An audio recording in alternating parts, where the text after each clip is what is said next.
okukubwa kwa Bobi Wine e Bulindo bangi bavuddeyo ne bakyogerako mu ngeri ez'enjawulo, era okusinziira ku bigenda mu maaso abantu abamukyalira okumusaasira okumuwa ebirabo, ebyo byonna biyisizza abantu mu ngeri bbiri, bibaluma oba bibalumye, abalala ne babisanyukira kwegamba buli omu ayogera kiki. Naye yo poliisi etutegeezezza nti Bobi Wine yagaanye okukola statement, yagaanye okugiyambako.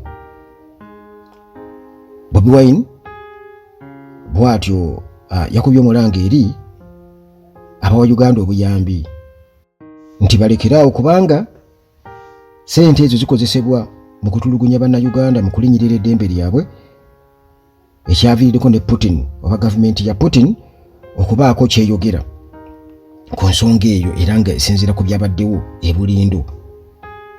Bigirwa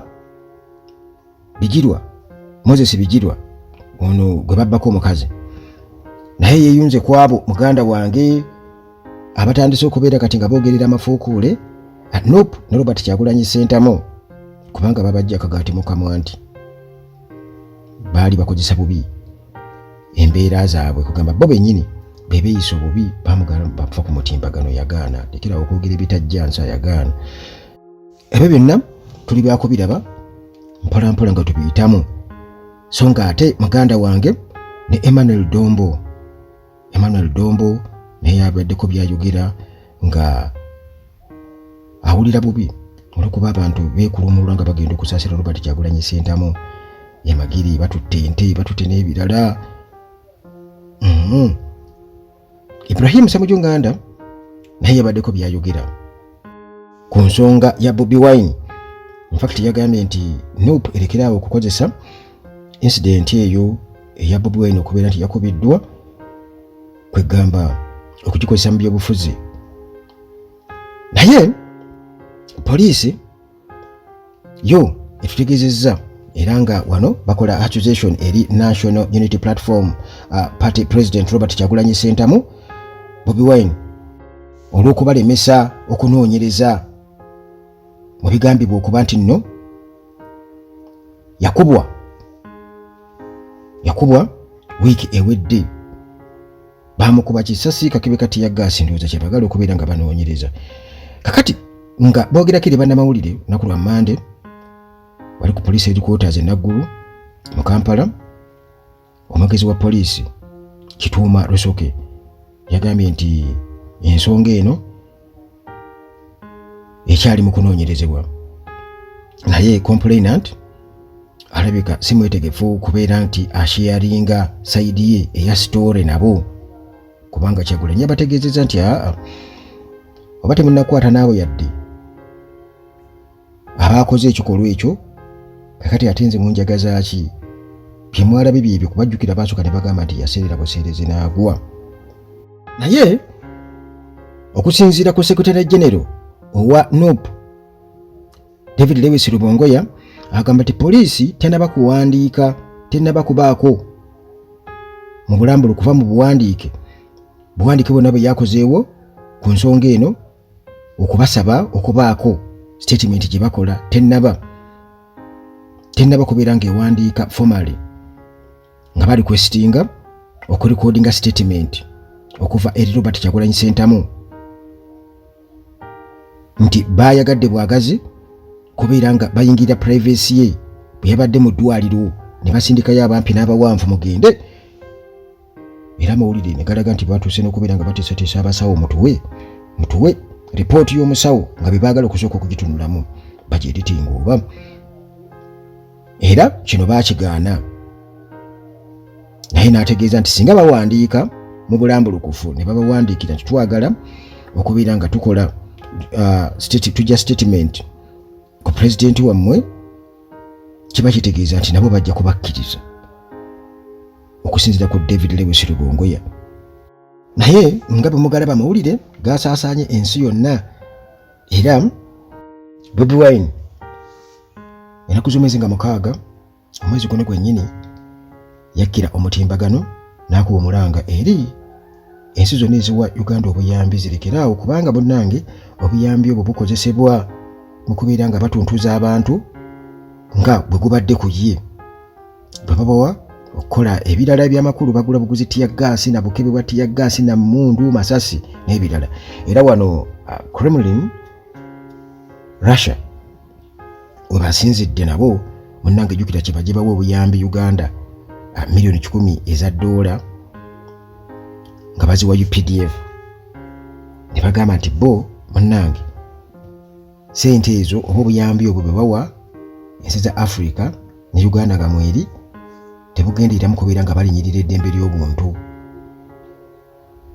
nga bwe gwabadde oba oli awo ku Robert Kyagulanyi Ssentamu. Era Lavrov n'akakasa n'agamba nti bakikola kubeera nga bagumya diplomatic ties, enkwatagano oba enkolagana wakati w'amawanga ga Africa ne Uganda nga mweri, so si kubeera nti nno munnange bakola obwannakyemalira n'okulinnyirira eddembe ly'obuntu. Bo ne bakigaana ne bakivaamu. Emmanuel Dombo yategeezezza n'agamba nti okusinziira engeri gy'alaba ku social media, Bobi Wine bamutwalidde ebintu bingi nnyo, omuli ente, omuli ebirabo bingi nnyo. Yalabye eno waliwo omuzeeyi omu gwe nalabye yamutwalidde Jesus ku musaalaba ne Maria.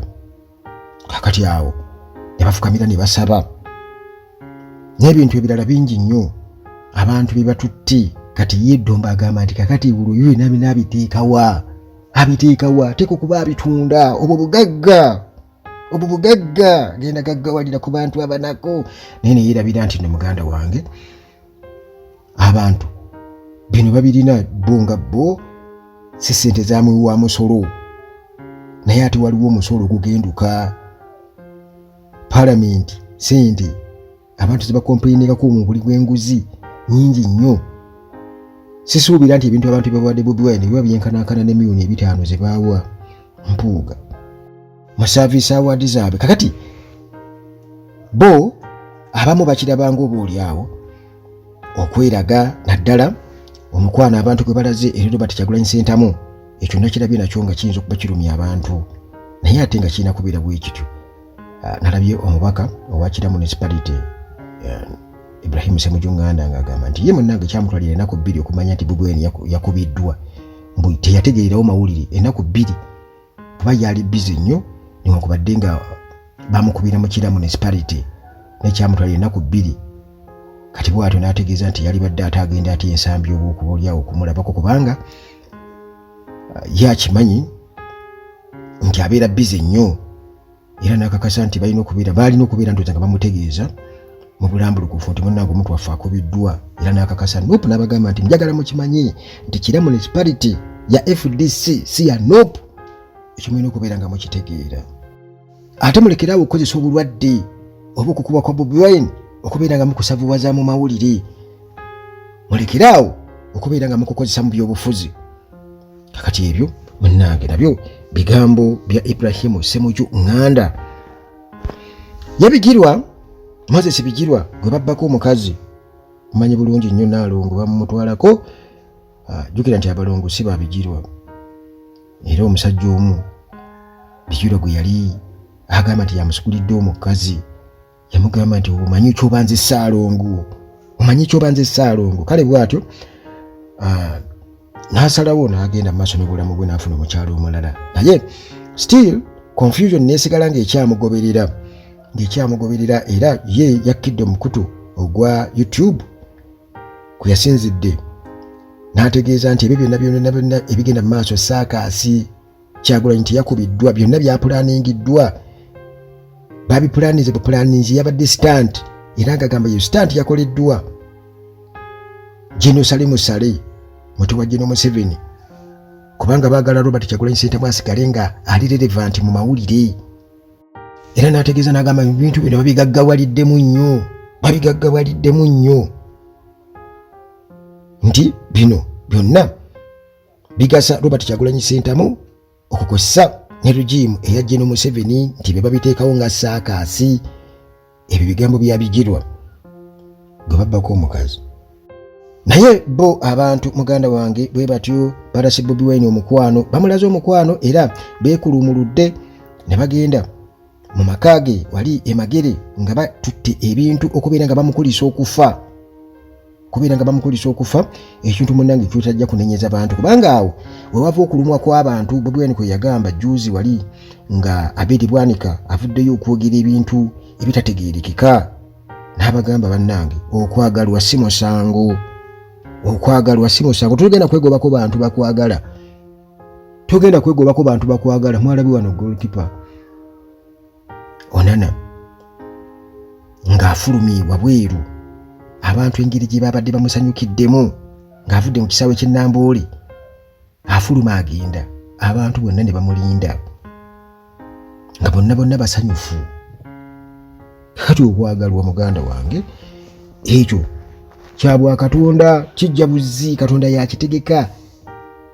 Kati abantu abamu olwokuba babakyawa nnyo, ekyo nakyo kibaluma nti lwaki ye bamwagala, lwaki abantu bagenda bayimba people power, our power, people power, Bobi Wine president nga balinga kwegamba bogamba nti babakubye ba vampire yabalumye nga kibalina okubeerako kyokka ekyo. Lwaki ate nga tebali asala ensawo bakubba kasimu ka muntu, bonna bali ku kimu, people power, Bobi Wine president. Kakati baba ne bavudde ebule n'ebweya baleeta ebintu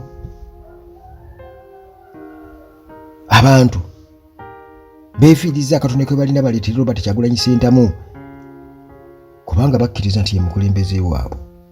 Kikitegeeza ate era tojja kubagaana kubanga munnange buli omu ne Jeni Museveni ono yabadde atutegeeza ng'atugamba nti ye yatuuma Muhoozi erinnya eryo. Muhoozi kitegeeza kuwoolera era mu biseera ebyo n'agamba nti baali balwanyisa Idi Amin. Kakati bw'atyo n'alowooza nti Idi Amin ayinza okumutta era bw'amutta kitegeeza Muhoozi ajja kuwoolera naye atte Amin. Muhoozi ajja kuwoolera atte Amin.